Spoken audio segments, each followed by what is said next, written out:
호미부터 판소리까지 공자와 디리캠으로 읽는 전통문화의 창조적 개성. 자, 먼저 선생님이 말문을 틉니다. 안녕 도연아. 오늘 우리가 함께 열어볼 이야기 보따리는 바로 전통문화에 관한 거란다. 혹시 최근에 미국의 유명한 인터넷 쇼핑몰에서 우리나라의 옛날 농기구 하나가 대박이 났다는 뉴스 본 적 있니? 자, 그러니 도연이가 저 그거 알아요. 홈이 맞죠? 외국 정원사들이 흙 파기 엄청 편하다고 극찬했다고 들었어요. 그러니 선생님이 맞아, 서양의 모종삽보다 손목에 힘도 덜 들어가고 아주 튼튼해서 획기적이라는 평가를 받았지. 그럼 도연아, 아주 오래전 우리 조상들이 쓰던 이 호미가 현대의 외국 사람들에게까지 사랑받는 이유는 무엇일까? 전통이라고 하면 보통 낡고 고리타분해서 박물관이나 있어야 할 것으로 생각하기 쉬운데 말이야. 자, 그런 도연이가 낡은 게 아니라 옛날 사람들이 농사 지으면서 깨달은 지혜나 기술이 지금 현대인들의 생활에도 여전히 아주 유용하고 쓸모있기 때문 아닐까요? 자, 그러니 선생님이 정확히 짚어냈어. 과거로부터 전해 내려오는 수많은 문화 요소 중에서 현재까지도 그 가치를 인정받고 앞으로 더 발전시킬 만한 생명력이 있는 것들을 우리는 전통 문화라고 한단다. 자, 그러니 선생님이 이번에는 물건이 아니라 사람들이 모여서 하는 행위로 시각을 조금 넓혀볼까? 옛날 농촌에서 온 마을 사람들이 옛날 농촌에서 온 마을 사람들이 모여서 거대한 줄을 당기는 줄다리기를 했어. 더구나 농사 짓느라 몸도 힘들 텐데 굳이 수백 명의 사람들이 모여서 땀을 뻘뻘 흘리며 줄을 당긴 진짜 이유가 무엇이었을까? 단순히 이기고 지는 승부를 겨루기 위해서였을까? 자, 그러니 도연이가 승부보다는 농사를 잘 지으려면 마을 사람들이 다 같이 힘을 합쳐야 하잖아요. 그러니까 줄다리기를 하면서 풍년도 기원하고 서로 으쌰으쌰하면서 협동심도 다지고 친해지려고 했던 것 같아요. 자, 그러니 선생님이 완벽해. 도인의 대답 속에 사회학의 아주 중요한 개념이 숨어 있네. 프랑스의 저명한 사회학자 에밀 듀르케임은 이렇게 사람들이 공동의 의식이나 축제에 참여하면서 하나로 끈끈하게 뭉치는 힘을 사회적 연대라고 불렀단다. 줄다리기를 하면서 호흡을 맞추거나 부모님을 공경하는 효사상 같은 우리 전통 문화는 결국 파편하는 개인들을 하나로 묶어주고 사회유지와 통합을 이끌어내는 아주 강력한 심리적 접착제 역할을 했던 거지. 자, 그런 도윤이가 와, 줄다리기 하나에 그렇게 깊은 사회학적 의미가 숨어 있다니 신기해요. 단순히 힘자랑을 하는 놀이가 아니었네요. 자, 그러니 선생님이 그렇지.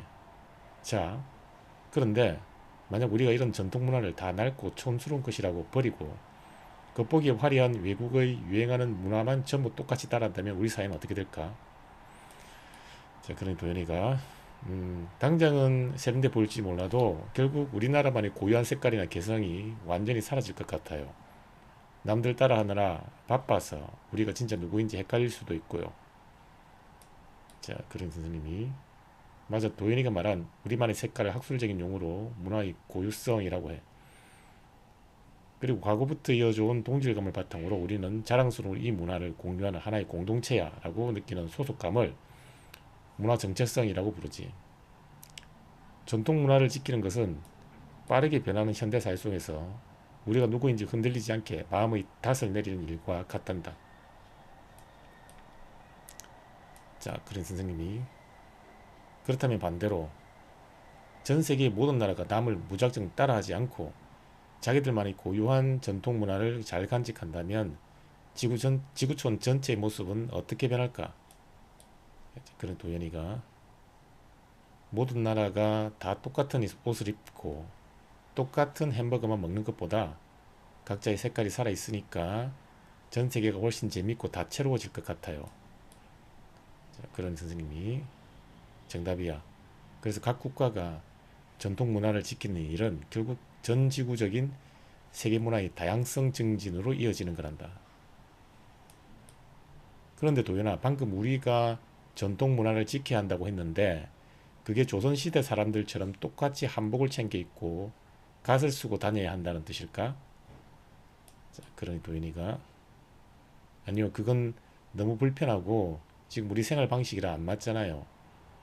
한복도 요즘 사람들이 일상생활에서 입기 편하게 개량 한복으로 만들거나 북악의 현대적인 팝을 섞어서 완전히 새로운 K-팝을 만드는 것처럼 지금 시대에 맞게 바꿔야 할 것 같아요.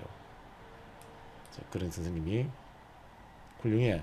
방금 도윤이가 말한 것처럼 전통 문화의 고유한 가치와 본질은 잃지 않으면서 현대사회 흐름과 변화에 맞게 융통성 있게 새롭게 재해석하고 발전시키는 것을 바로 창조적 계승이라고 한단다. 자, 그런 선생님이 오늘 우리는 호미와 줄다리기라는 친숙한 사례에서 출발해서 듀르켐의 사회적 연대 이론을 거쳐 전통문화의 창조적 계승이라는 깊이 있는 결론까지 도달했어. 도현이의 머릿속에 전통문화에 대한 생각이 어떻게 확장되었는지 마지막으로 도현이의 언어로 정리해볼래? 자, 그런 도현이가 네, 처음에는 전통문화가 그냥 박물관에 있는 옛날 물건이나 관습인 줄 알았어요. 그런데 호미처럼 현대에도 통하는 실용적 가치가 있고 줄다리기처럼 사람들을 묶어주는 사회유지와 통합의 튼튼한 힘이 있다는 걸 알았어요. 자, 그리고 우리만의 문화 정체성을 지키면서도 지금 시대에 맞게 창조적 개성을 해나갈 때 전 세계 문화도 더 다양하고 풍요로워진다는 걸 깨달았어요. 자, 그런 선생님이 그럼 도연아, 혹시 몇 년 전에 전 세계적으로 엄청난 화제를 모았던 영상 본 적 있니? 판소리 수군가 중 범 내려온다 라는 대목을 부르면서 힙한 춤을 추던 그 영상 말이야. 자, 그린 도현이가 네 알아요. 서양 밴드 음악에 맞춰 판소리를 하시는데 진짜 특이하고 신났어요. 노래가 너무 중독성이 있어서 저도 모르게 계속 흥얼거렸던 기억이 나요. 자, 그린 선생님이 맞아. 아주 중독성이 강했지. 그런데 도현아, 판소리 원래 조선시대부터 내려오던 아주 오래된 음악이잖아. 만약 그분들이 과거의 명창들처럼 한복을 단정하게 입고 북장단에 맞춰 정통 판소리를 불렀다면 판소리 익숙하지 않은 요즘 젊은 세대나 외국인들이 그렇게 열광하며 즐길 수 있었을까? 그래 도현이가 정통 판소리도 훌륭하지만 대중들이 즐기기에는 조금 지루하거나 어렵게 느껴졌을 수도 있을 것 같아요. 밴드의 전자음악 사운드랑 현대적인 무용이 섞어 밴드의 전자음악 사운드랑 현대적인 무용이 섞여서 훨씬 신나고 쉽게 다가갈 수 있었던 게 아닐까요? 자, 그런 선생님이 완벽한 분석이야. 과거의 문화유산을 훼손하지 않고 가져오면서도 낡은 틀에만 얽매지 않고 지금 시대의 사람들이 충분히 즐기고 공감할 수 있도록 새롭게 바꾸어 표현한 거지. 자, 이것을 학술적인 용어로 현대적 재해석이라고 한단다. 자, 그런 선생님이 혹시 동양 철학의 거장인 공자가 그의 제자들과 나눈 대화록인 논어에서 이와 똑같은 의미로 남긴 아주 유명한 네 글자의 사장사건을 알고 있니? 자, 그린 도니가 옛것을 바탕으로 옹고지신요. 옛것을 익히고 새것을 안다는 뜻 맞죠? 자, 그린 선생님이 정확히 옹고지신. 공자는 전통을 단순히 낡은 것으로 무비판적으로 답습해서는 안 되며 그 속에서 변하지 않는 지혜를 찾아내어 즉 옹고 새로 미래를 여는 바탕 즉 지신으로 삼아야 한다고 강조했지. 즉 범 내려온다에서처럼 전통 판소리를 살려 현대음악으로 새롭게 만들어낸 과정 자체가 모두 옹고지신이자 창조적 계승의 실천이었던 거야. 그래 도현이가 그러니까 전통문화를 무조건 옛날 방식 그대로 박물관에 보존하듯 고집할 게 아니라 옹고지신의 자세로 시대 변화에 맞게 현대적으로 재해석해야 계속 살아 숨 쉴 수 있는 거군요. 자, 그런 선생님이 빙고. 그럼 여기서 다음 질문 던져볼게. 범 내려온다에 쓰인 베이스 기타나 드럼, 전자음악 같은 요소들은 사실 서양에서 들어온 외래문화잖아. 만약 우리가 유행을 따라가야 한다면 우리의 전통을 무시하고 외국의 팝 음악이나 밴드 음악을 무비판적으로 흉내내기만 했다면 어땠을까? 그런 도현이가 외국 문화를 무작정 베끼기만 하면 우리만의 고유한 색깔, 즉 문화 정체성을 잃어버릴 것 같아요. 그냥 외국의 수많은 아류작 중 하나가 되어버리겠죠. 자, 그런 선생님이 이제 전곡을 찔렀어. 그래서 외래문화를 받아들일 때는 무분별한 흡수가 아니라 우리에게 맞는 것인지 가려내는 비판적 수용이 필수적이란다. 외래문화와 고유한 문화가 이질감 없이 섞여 아름다운 조화를 이룰 때 진정한 창조적 문화가 탄생하지. 그런 선생님께서 놀랍게도 이 과정 역시 공자의 또 다른 핵심 사상인 화이부동과 정확히 맞닿아 있어. 남과 무조건 똑같아지려고 하지 않고, 즉 남과 무조건 똑같아지는 같을 동이라고 하지 않고 자신의 고유한 주관을 지키면서도 타인과 조화를 이룬다. 즉 조화를 이룰 이란 뜻인데 이걸 전 세계의 문화에 적용해 보면 어떨까? 자, 그래 도현이가 우리나라가 남의 문화를 무작정 따라하지 않고 우리만의 문화 정체성을 굳건히 지키는 게 부동이겠네요. 즉 같아지지 않는다. 부동. 자, 그리고 그 고유성을 바탕으로 외래 문화를 비판적으로 수용해서 조화롭게 교류하는 것이 화합할 화고, 이게 모이면 전 지구적인 세계 문화의 다양성 증진으로 이어지겠네요. 자, 그러니 선생님이 그렇다면 우리가 이렇게 화이부동과 옹고지신의 자세로 문화를 창조적으로 계승해야 하는 궁극적 이유는 무엇일까? 전통적인 예절이나 규범, 문화가 흩어진 사람들을 전통적인 예절이나 규범, 문화가 흩어진 사람들을 하나로 묶어주는 강력한 접착제 역할을 하기 때문이야. 공자는 공동체가 함께 지키는 이런 전통적 의식과 규범을 묶어서 내면적 도덕성, 공자가 공동체가 함께 지키는 이런 전통적 의식과 규범을 묶어 내면적 도덕성을 외부로 표현한 예라고 불렀지. 그런 도윤이가 지난번에 배웠던 줄다리기가 마을 사람들을 뭉치게 했던 것처럼요. 결국 공자님이 말씀하신 예를 지키는 것이 프랑스 사회학자 듀르켐이 말한 사회적 연대를 만들어내는 거네요. 자, 그런 선생님이 맞아. 공자의 예가 결국 현대 사회학에서 말하는 사회유지와 통합의 역할을 하는 거지. 자, 그럼 오늘 우리가 분석한 이 생생한 사회와 철학을 종합해서 전통문화를 창조적으로 개성하고 발전시키는 방안과 의의를 도인의 언어로 멋지게 요약해 볼까?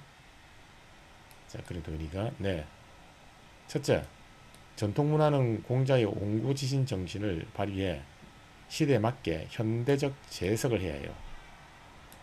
둘째, 외래문화를 받아들일 때는 무분별하게 따라하지 않고 화이부동의 자세로 옥성을 가리는 비판적 수용을 거쳐 조화를 이루어야 하고요.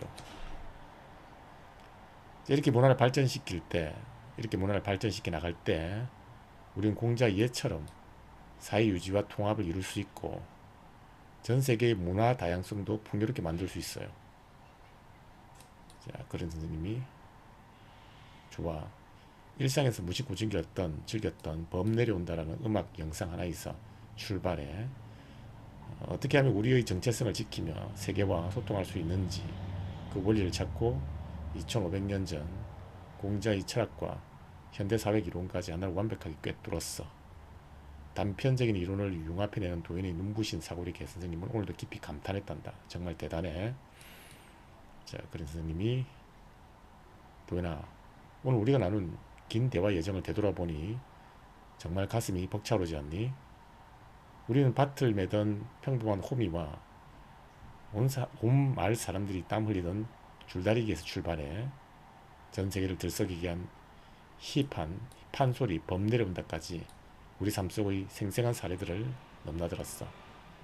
그 과정에서 전통 문화가 단순히 박물관에 갇힌 낡은 유물이 아니라 듀르켐이 말한 사회적 연대이자 공자가 말한 예로서 파편화된 우리를 하나로 묶어주는 사회유지와 통합의 튼튼한 뿌리라는 것을 깨달았지. 더 나아가 외래 문화를 무분별하게 쫓아 우리 문화 정체성을 잃어버린 대신 공자의 화이부동의 지혜로운 옥석을 가려 공자의 화이부동의 지혜로 옥석을 가려 비판적 수용을 해야 한다는 것도 알게 되었어. 그리고 그 바탕 위에 옹고지신의 정신으로 전통을 시대에 맞게 현대적으로 재해석해낼 때 비로소 진정한 의미의 창조적 개성이 완성된다는 거대한 원리까지도 도달했지. 자, 이렇게 우리 고유의 색깔을 지키며 세계와 평화롭게 융합할 때 지구촌의 세계 문화의 다양성 역시 눈부시게 빛날 수 있는 거란다.